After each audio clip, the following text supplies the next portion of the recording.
when do you think is realistic for Albania to join the European Union? We made a lot of progress, but there is still a lot to do, and I very much hope that within the next 10 years, this ambition will be accomplished and Albania will be a full member of the European Union. What does Albania bring to the European Union? Because there's a lot of talk here in Brussels, you might have heard the expression, so-called enlargement fatigue. While talking about fatigue, Europe has already taken in another new member, Croatia. And secondly, Albania is the most pro-European country in whole Europe. The rate of approval of European Union in Albania is much higher than in every member country. And so in our small scale and in our very modest side, we will bring to Europe positive energy and enthusiasm. I guess that would be a hard sell to voters in, let's say, the established EU member states. You see in Britain there's a big debate about the EU at the moment, also in France and Germany.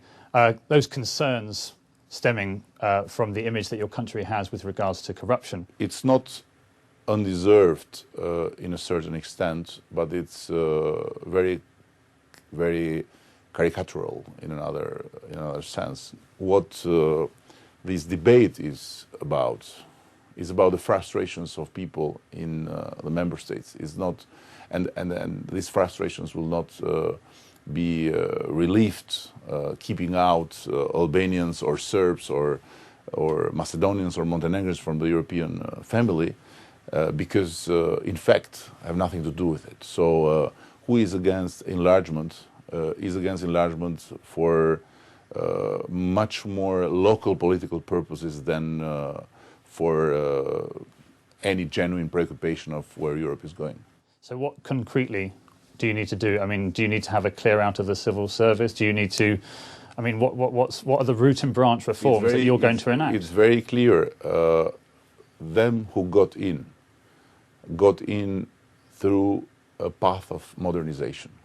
So we need to modernize. We need to modernize our institutions. We need to modernize our services.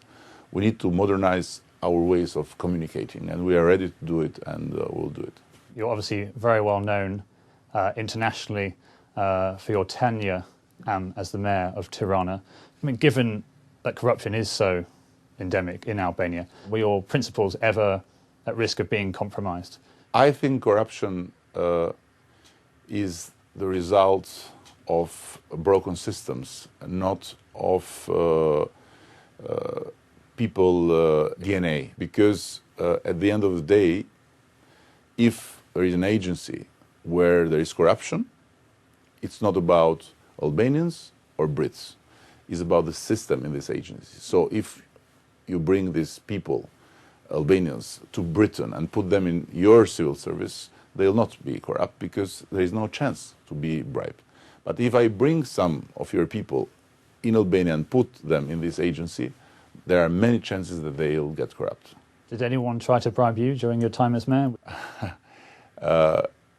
It may have happened in the very beginning, but after the firm refusal, it did not happen again, although it never happened directly and straightforward. So corruption is a kind of beast that have ways to tempt people that are very different, but that always find their space where the system leave loopholes and empty and is not present. Eddie Rama, thank you very much for being with us here on New News. We appreciate your time. Thank you, and I'm honored to have had this chance to talk to you.